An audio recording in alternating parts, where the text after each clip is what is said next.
Another leg of the rumor is that about your private jet. They said that the hardship in the land had made you not to be using it. Well, it's not about hardship. The hardship is true. People are suffering. We have hundreds of thousands of workers in our group, and we have about 10,000 workers in the entire group we run. And we need to pay those salaries, and those salaries are important. If I fly at any time, buying fuel and maintaining the private plane takes almost $20,000.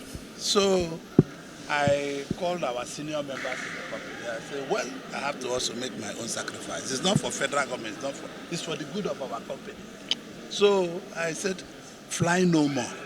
Fly the commercial, go with the commercial, and save the money for restructuring of our workers, both in Nigeria and West Africa, so that everybody will feed at this time of hardship, because we feel that the reformation going on now have never happened in the last 60 years. No president, as I'm telling you, had the courage to do what President Tinubu is doing now. It's about courage. The man is very courageous in terms of courage. Possibly, if I'm president, what he's doing now to reform the economy, taking everything together, I might not do it. I might come slowly, but the man is very courageous, very, very courageous. So it goes with hardship. So people, I know, even in my village and everywhere I go, the companies, everybody, there's hardship. But I appeal to federal government, I appeal to the president to know how he can bring succor quickly to people of Nigeria. He has to do something, not yesterday, today, not tomorrow, today. He must do something like yesterday, because the condition of Nigerian people is not too good. And I believe no president will want his people to suffer. No president in the world, elected by people, will want those people to suffer. So I believe him and his team, we are here, we are making laws. You people think we are the one holding government. We are not the one holding government. We are just, there are three arms of government, the legislature, the executive, and the judiciary. We are here making laws. We don't do any other thing than make laws. And it's that lawmaking that we need. So it is not totally out of place, but Nigeria will come out stronger. So the final question from Mr. Sampson. Okay. We heard within the APC there is a pressure on Mr. President on the subsidy.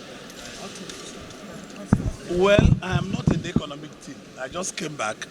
I have not seen president. I have not seen anybody to ask.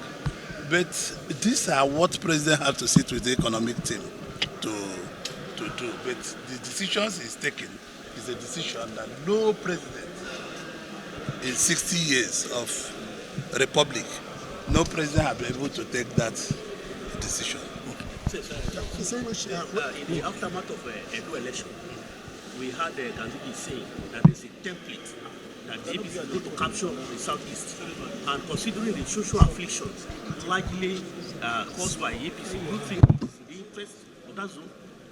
Well, yes, of course. Like we are working very hard in our states, and we will put our heart in it to deliver our states, to make sure that we convince the people of our state. This is about interest. It's about interest. They should know where to belong to. So we'll convince them to join other people to vote for APC. Finally, champion, please. Within the last 1 month, most prominent leaders are gone. Started, including the president of Anezi, your colleague here, and so many other people. What can you say about this? Nobody can predict that. Even when they say I've died, and I was born to die, and I will be die to born. So as you born, people die. So I must also die one day.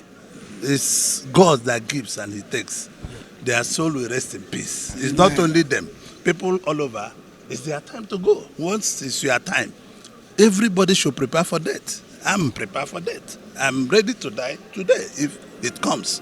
So nobody should dodge death. It's not possible. It's God that gives life and holds life. But you people should also think all of us will die one day. including all of you, carrying camera. The Congress won in the recently conducted gubernatorial election in Edo State, despite the hardship in the land. How will you describe that? Well, to be honest with you, the national chairman and the national secretary and members of NWC, and including even the Senate president, they have worked so hard. And I believe whoever works hard in the election deserves, because the election is about numbers. When you have the numbers on ground, when you don't have the numbers, you don't win. So I believe INEC have declared the winner, and they deserve to win because the most organized party and the most together, being in terms of together today, no political parties together. Okay. Though we are not a god, apparently there is no death in your eye or your face.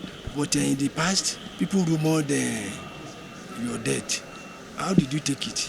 Well, I died for 5 days. I woke up. Not a joke. Listen, there was nothing wrong with me. Okay. I took permission from the Senate president about 7 days before the Senate closed. I went to US for a little studies in one of the universities that I paid for myself, not that anybody paid for. I went to do some courses for 2 months. So I used the holiday period to do the courses in that university about democracy and the position of economy. So, and this is exactly what I did. I did not die. I didn't even go for any medical or anything at all. So, but I give thanks to God. If people say I've died, we thank God, we thank the people, we continue to believe they will do well.